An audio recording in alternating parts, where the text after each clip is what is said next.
अस्सलामुअलैकुम स्टूडेंट्स, मेरा नाम है अबरार अली जुनैब और आप देख रहे हैं अपना favourite YouTube channel the knowledge translator.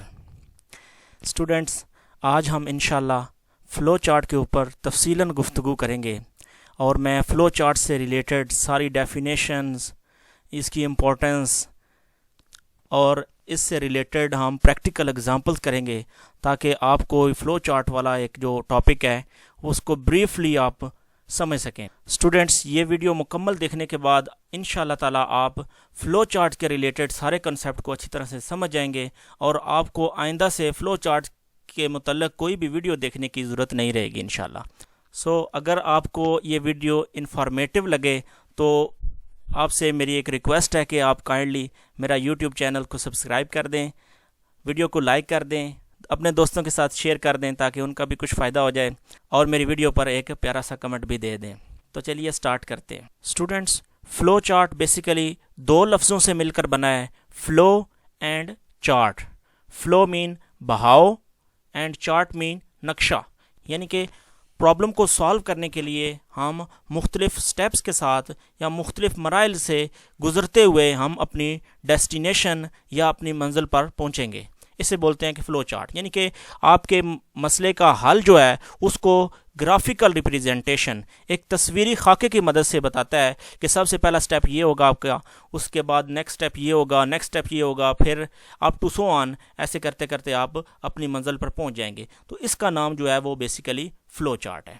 जैसा कि आपकी टेक्स्ट बुक में इसकी डेफिनेशन भी दी हुई है कि a flow chart is a graphical representation of the steps to solve a problem, यानी कि एक प्रॉब्लम को सॉल्व करने का एक ग्राफिकल जो रिप्रेजेंटेशन है उसको हम बोलते हैं फ़्लो चार्ट। इसमें हम ग्राफिक की मदद से या तस्वीरों की मदद से, खाकों की मदद से हम देखते हैं कि पहला स्टेप कौन सा है, दूसरा स्टेप कौन सा है, तीसरा स्टेप कौन सा है। प्रॉब्लम के सलूशन के लिए फ़्लो चार्ट की बड़ी इंपॉर्टेंस है। लाइक यहाँ पे अगर आपकी बुक में जो उसने एक जूते और जुराबें पहनने का एक फ़्लो चार्ट बताया हुआ है उसने, यानी कि सबसे पहले स्टार्ट आएगा, उसके बाद आप टेक शूज़ एंड सॉक्स, यानी कि आप जूते और जुराबें लें। देन इससे अगला स्टेप जो आपके पास वियर सॉक्स होगा। कभी ऐसा तो नहीं हो सकता ना कि आप पहले शूज़ पहन लें या जूते पहन लें उसके ऊपर जुराबें पहने। तो इसके बाद नेक्स्ट स्टेप जो आएगा वो पहले जुराबें पहनने का होगा, सॉक्स पहनने का होगा। नेक्स्ट जो स्टेप है वो आपका शूज़ पहनने का होगा। फिर ये सारे स्टेप हो गए, अब आपका स्टॉप हो गया, यानी कि आपका सारा मसला जो है वो हल हो गया, एक प्रॉब्लम जो है वो सॉल्व हो गया। तो यहाँ से देखें, हमने बिल्कुल स्टार्ट से लेके चले थे और इसमें से सीक्वेंस बड़ा ही मैटर करता है। लाइक अगर हम शूज़ को पहले पहन लें और सॉक्स को बाद में पहने, जुराबों को बाद में पहने, तो फिर वो हमारा प्रॉब्लम सॉल्व सही तरह से नहीं हो सकता। तो ये एक ग्राफिकल रिप्रेजेंटेशन होती है, एक पिक्चर वाइज रिप्रेजेंटेशन होती है हमारे प्रॉब्लम को सॉल्व करने की।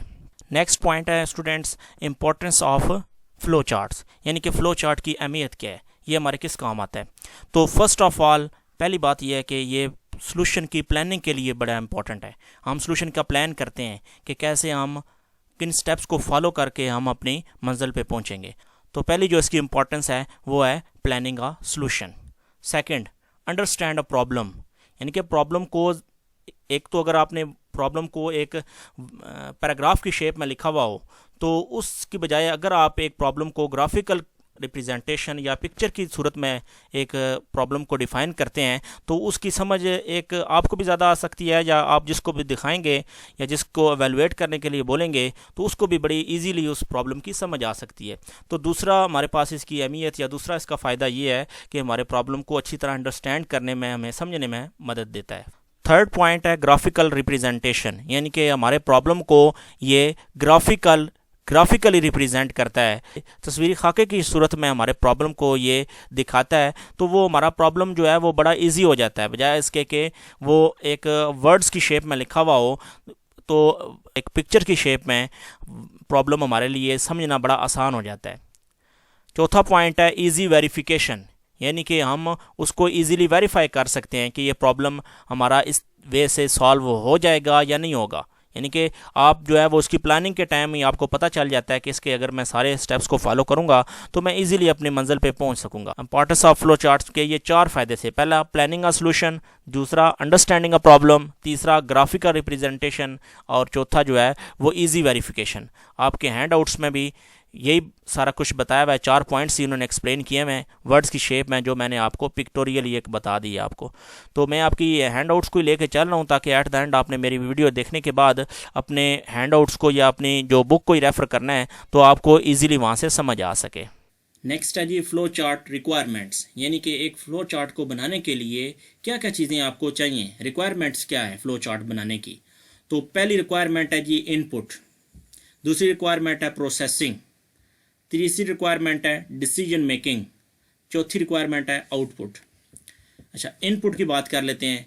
इनपुट बेसिकली वो डाटा होता है जो हम जो है वो अपने कंप्यूटर को देते हैं या अपने प्रोग्राम को देते हैं कि ये डाटा हमसे लें और इस पे कुछ प्रोसेसिंग करें और हमें जवाब दें। तो इनपुट वो डाटा होता है जो हमने यूज़र ने खुद देना होता है। ये यहाँ से आप सिंबल भी देख सकते हैं जो मैंने यहाँ पे लगाया हुआ है कि इनपुट वो डाटा जो हम जो है वो अपने प्रोग्राम को दे रहे हैं। नेक्स्ट है प्रोसेसिंग। अब कंप्यूटर को आपका डाटा मिल चुका है, अब कंप्यूटर का काम है उस पर कुछ प्रोसेसिंग करना, कुछ प्लस माइनस मल्टीप्लाई या जो कुछ भी उसने परफॉर्म करना है आपके डाटा के ऊपर, वो उसने प्रोसेसिंग करनी है। तो दूसरी रिक्वायरमेंट ये होगी।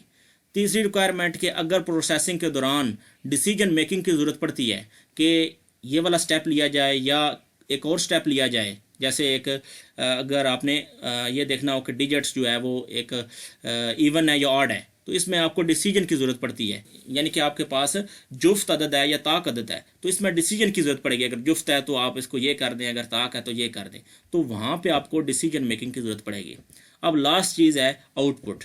आपने कंप्यूटर को डाटा इनपुट दिया था, उसने कुछ प्रोसेसिंग वगैरह की और लास्ट पे उसने डाटा आपको रिटर्न करवाया आउटपुट, जवाब।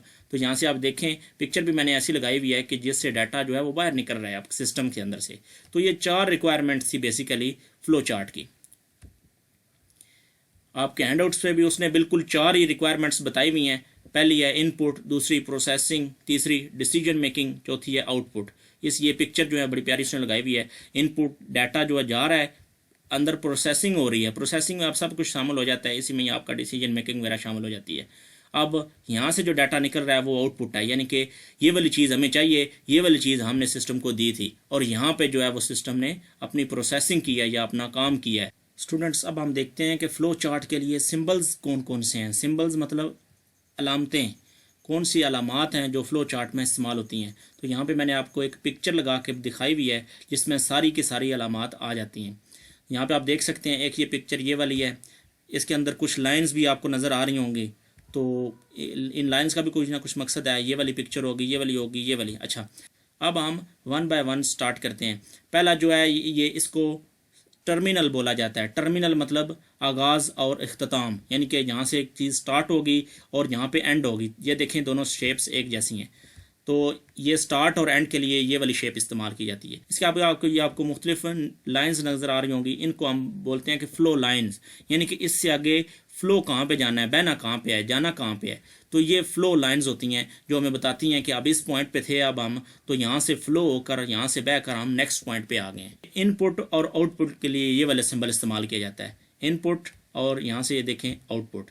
तो इनपुट आउटपुट के लिए भी एक ही सिंबल है, जैसे स्टार्ट और एंड के लिए एक सिंबल है, ऐसे ही इनपुट और आउटपुट के लिए भी एक ही सिंबल है। इससे आगे फिर फ्लो लाइन इस्तेमाल की हुई जो हमें बता रही है कि इससे अगला स्टेप जो है वो यहाँ पे आ जाएं आप। तो ये जो एक रेक्टेंगल की शेप बनी हुई है आपको मुस्ततील की, ये वाली शेप जो है वो प्रोसेसिंग की है, यानी कि इसमें हम सारा डाटा जो हमारा प्रोसेस हो रहा होगा यहाँ पे अमल हो रहे होंगे सारे।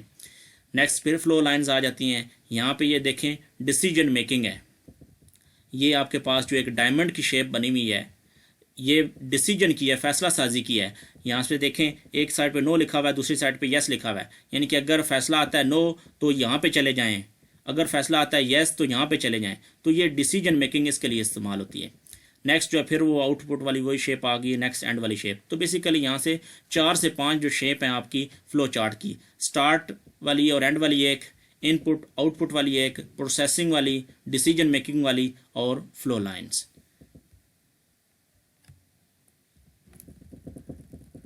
आपके हैंडआउट्स में भी बिल्कुल ऐसे ही है। ये फर्स्ट जो है वो सिंबल जो है वो फ्लो लाइन का आपको बता रहा है। इसका काम भी बता रहा है कि ये बताता है कि आपने यहाँ से कहाँ पे जाना है। सेकंड वन इज़ टर्मिनल के जो स्टार्ट और एंड के लिए इस्तेमाल होता है। थर्ड वन इज़ प्रोसेसिंग, यहाँ पे प्रोसेसिंग सारी होती है। ये डायमंड का शेप जो है वो डिसीजन के लिए यानी कि फ़ैसला करने के लिए इस्तेमाल होता है। ये वाली शेप जो है वो इनपुट और आउटपुट के लिए इस्तेमाल होती है। और लास्ट पे एक जो चीज़ वहाँ पे नहीं थी, ये जो सर्कल सा है इसे बोलते हैं कनेक्टर। ये अगर मुख्तलिफ जगहों से आ रही हों फ्लो लाइंस तो उनको कनेक्ट करने के लिए, कनेक्ट कहते हैं जोड़ना, यानी कि एक से ज़्यादा फ्लो लाइंस अगर आ रही हों तो उनको जोड़ने के लिए ये कनेक्टर इस्तेमाल किया जाता है। स्टूडेंट्स, आज की वीडियो का आखिरी टॉपिक है एग्जांपल्स ऑफ फ्लो चार्ट, यानी कि अब हम इस सेक्शन में फ़्लो चार्ट की मुख्तलिफ रियल वर्ल्ड एग्जांपल देखेंगे कि कैसे उनको हम फ़्लो चार्ट की मदद से डिफ़ाइन कर सकते हैं। फर्स्ट एग्जांपल है to convert Celsius to Fahrenheit temperature, यानी कि सेंटीग्रेड में टेम्परेचर को आपने फ़ारेनहाइट टेम्परेचर में कन्वर्ट करने के लिए एक फ़्लो चार्ट बनाना है। तो अगर मैं इसको थोड़ा सा जूम कर दूं ताकि आपको क्लियर नज़र आए, तो ये देखें हम, क्योंकि ये सारी इंग्लिश लिखी हुई है, इसको आपने एक दफ़ा रीड आउट कर लेना है। मेरा मेन मकसद है कि आपको फ़्लो चार्ट को समझना सिखा दूँ एक दफ़ा, यानी कि आपको फ़्लो चार्ट देख कर उसको इंटरप्रेट करना आ जाए, उसको डिफ़ाइन करना आ जाए। सबसे पहले स्टार्ट का सिंबल, ये स्टार्ट का सिंबल और एंड का सिंबल ये लाजमी होता है हर फ्लो चार्ट में। स्टार्ट का सिंबल शुरू हुआ, फिर आगे फ्लो लाइन आई, इसने मुझे बताया कि स्टार्ट के बाद आपने एक इनपुट लेनी है। ये देखें, ये इनपुट का एक साइन आ गया, ये इनपुट नंबर या सेल्सियस, यानी कि आपने यहाँ पे इनपुट देना है टेम्परेचर सेंटीग्रेड में, तो वो उसको फिर फ़ारेनहाइट में कन्वर्ट करेगा। तो यहाँ पे देखें, कन्वर्ट करना मतलब इसमें कुछ उसने प्रोसेसिंग करनी है, कुछ इसमें उसने अमल करना है। तो उस अमल के लिए यहाँ पे देखें रेक्टेंगल की शेप दी हुई है, जो हमने पीछे पढ़ के आए हैं कि ये प्रोसेसिंग की शेप होती है। तो यहाँ से फ़ारेनहाइट का फार्मूला में पता है कि Celsius multiply by 9 divided by 5 plus 32। तो ये सारा कुछ फार्मूला लगा के हमारे पास जवाब रेडी हो चुका होगा। अब हमारा काम है कि उसको आउटपुट करवा लेना। तो यहाँ पे ये देखें, आउटपुट वाली शेप हमने यूज़ कर ली है और यहाँ पे कह रहा है कि प्रिंट फ़ारेनहाइट, यानी कि यहाँ से इस प्रोसेसिंग ने जो कुछ भी फ़ारेनहाइट की वैल्यू बनाई है उसको यहाँ से प्रिंट कर दे। अब हमारा काम ख़त्म हो गया। यही हमारी रिक्वायरमेंट थी कि आपने एक सेंटीग्रेड को कन्वर्ट करना है फ़ारेनहाइट में। जब हमारा काम ख़त्म हो गया तो यहाँ से हमारा फ़्लो चार्ट भी एंड हो गया। आइए चंद और एग्जांपल्स देख लेते हैं। सारी एग्जांपल्स को कवर करना तो इस एक वीडियो में काफ़ी टफ हो जाएगा, क्योंकि काफ़ी सारी एग्जांपल्स हैं। तो मेरी कोशिश होगी कि ये ज़्यादा से ज़्यादा जो ज़्यादा टफ हैं एग्जांपल्स वो आपको मैं क्लियर करवा दूँ। सेकंड देखें, to find the acceleration of a moving object with given mass and force applied, यानी कि एक आपने एक्सेलरेशन फाइंड करनी है। ये फिज़िक्स का बेसिकली एक क्वेश्चन है, उसका हमारा फ्लो चार्ट बनाना है हमने। यानी कि एक आपने एक्सेलरेशन बतानी है एक ऑब्जेक्ट की, एक किसी भी जिस्म की, और उसका मास और फोर्स अगर गिवन हो तो, यानी कि मास और फोर्स हमने देनी है और हमारा सिस्टम क्या करेगा, एक्सेलरेशन बताएगा। तो यहाँ से देखें, ये स्टार्ट और एंड बिल्कुल ऐसे ही, स्टार्ट से शुरू हुआ, हमने इनपुट दी, इनपुट का सिंबल आगे आ गया, इनपुट दी हमने मास और फोर्स, ये मैं उसने कहा था कि आपने देनी है मास और फोर्स की वैल्यू, वो हमने दे दी। अब उसका काम क्या था, एक्सेलरेशन निकालना।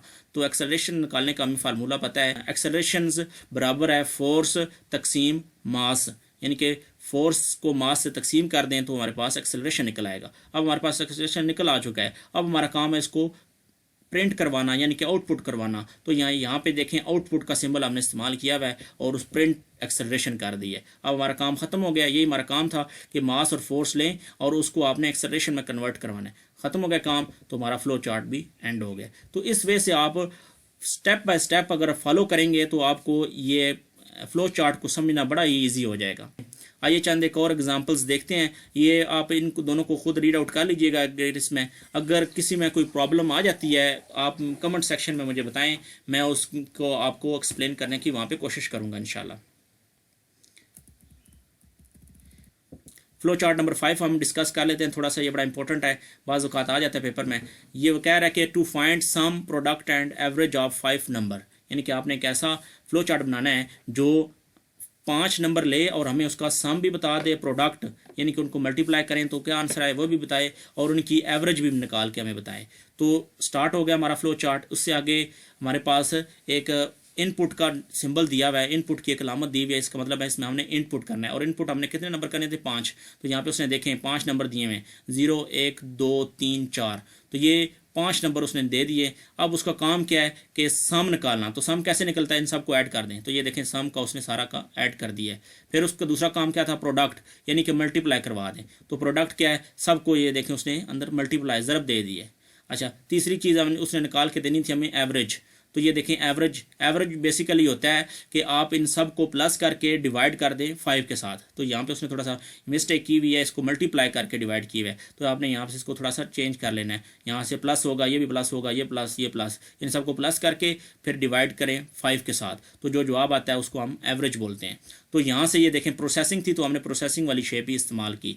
अब हमारे पास जवाब आ चुके हैं। अब हमारा इन जवाब को प्रिंट आउट करवाने का काम है। तो ये देखें यहाँ पे उसने एक आउटपुट का सिंबल इस्तेमाल किया हुआ है, जिसमें उसने प्रिंट सम भी करवाया हुआ है, प्रोडक्ट भी करवाया हुआ है, एवरेज भी करवाई हुई है। सब कुछ हो चुका है, जो रिक्वायरमेंट थी मुकम्मल हो चुकी है। उसके बाद हमारा प्रोग्राम एंड हो गया है। तो एंड तब भी आता है जब हमारी सारी रिक्वायरमेंट्स पूरी हो जाती हैं। नेक्स्ट है conditional flow in flow chart, यानी कि कंडीशनल, जिसमें हम कुछ हमारी कंडीशन हमें गिवन होगी, उस फैसला साजी हमने करनी होगी। तो इसके रिलेटेड एक हम फ्लो चार्ट पढ़ लेते हैं। ये देखें 7वां फ्लो चार्ट है एक, जिसमें हमने क्या बताना है कि एक जो नंबर है वो ऑड है या इवन है, यानी कि ताक है या जुफ्त है। तो स्टार्ट कर लेते हैं। एक स्टार्ट आ गया, स्टार्ट से हम फ्लो लाइन से नीचे आए, हमने उसको एक इनपुट दिया, इनपुट नंबर n, एक नंबर हमने उसको दे दिया। ये आपको भी दे सकते हैं 5, 7, 8, 10, एक नंबर आपने दे दिया। अब उसका काम क्या है, उसने करना क्या है, उसने करना ये है कि उसको चेक करना है कि ये इवन है या ऑड है। तो जुफ्त और ताक मालूम करने के लिए आपको पता ही है कि अगर किसी रकम को हम 2 पे डिवाइड करें और वो पूरी डिवाइड हो जाए तो फिर उसको हम बोल देते हैं कि ये एक इवन है या जुफ्त है। अगर ना हो तो उसको हम ताक बोल देते हैं। और पूरी जब आपकी तकसीम हो जाती है किसी नंबर पे, तो उसका रिमाइंडर, यानी कि उसके जो नीचे आता है जो रकम बचती है वो 0 होती है। अगर यहाँ पे देखें, ये उसने प्रोसेसिंग करने के बाद अगर नीचे 0 बच गया, इसका मतलब है पूरी रकम जो है वो हमारी तकसीम हो चुकी है। अगर पूरी हो चुकी है तो हमने यस कर लिया, हाँ हो चुकी है। तो प्रिंट n इज इवन, यानी कि जो नंबर था वो हमारा जुफ्त है। अगर रिमाइंडर पे कुछ और चीज़ आ जाती है, यानी कि 0 नहीं आता, इसका मतलब है हमारी तकसीम जो है वो मुकम्मल नहीं हुई, हमारा वो रकम उस पर मुकम्मल तकसीम नहीं हुई। उसका मतलब है नो का मतलब है कि अब हमारा वो ऑड बन गया, ताक बन गई है वो रकम। तो यहाँ से अब हमारा एंड आ जाना है। तो यहाँ पे ये देखें, ये मैं आपको बेसिकली यहाँ पे कंडीशनल फ्लो की बात बताना चाह रहा था कि कंडीशन पे आके हमें फैसला साजी करनी पड़ती है कि हमने यहाँ से किधर जाना है, कि यहाँ पे जाना है इस साइड पे या इधर जाना है। तो वो हमारे उस कंडीशन पे डिपेंड करता है, उस फैसले पे डिपेंड करता है। यहाँ पे जो कुछ भी गिवन होगा उस पर डिपेंड करता है कि हमने किधर जाना है। तो ये एक कंडीशनल फ्लो चार्ट की एक एग्जाम्पल थी। तो स्टूडेंट्स, ये था आज का हमारा टॉपिक। आइए चलें हम एक जल्दी से इसका एक ओवरव्यू ले लेते हैं कि आज हमने क्या पढ़ा। समरी हम देख लेते हैं। सबसे पहले हमने फ्लो चार्ट की डेफिनेशन देखी, जिसमें हमने देखा कि ये एक ग्राफिकल रिप्रेजेंटेशन है, ये एक पिक्चर की रिप्रेजेंटेशन हम अपने मसाइल को हल करने के लिए इस्तेमाल करते थे। दूसरे इसकी फिर हम इंपॉर्टेंस हमने देखी, यानी कि इसकी हमने अहमियत देखी। उसमें भी हमने 3 से 4 पॉइंट्स देखे, जिसमें से एक प्लानिंग का सोल्यूशन के जो सोल्यूशन को प्लान करने के लिए हम इस्तेमाल करते हैं। ये बड़ी ईजी होती है हमारे लिए इस्तेमाल करना, क्योंकि इसकी रिप्रेजेंटेशन एक पिक्चर्स की शेप में होती है। इस वजह से ये बड़ा ही ईजी है इसको समझना हमारे लिए प्रॉब्लम को। तीसरी चीज़ हमने जो डिस्कस किया वो रिक्वायरमेंट। इसमें भी 4 रिक्वायरमेंट आ जाती थी, input, processing, decision making and output.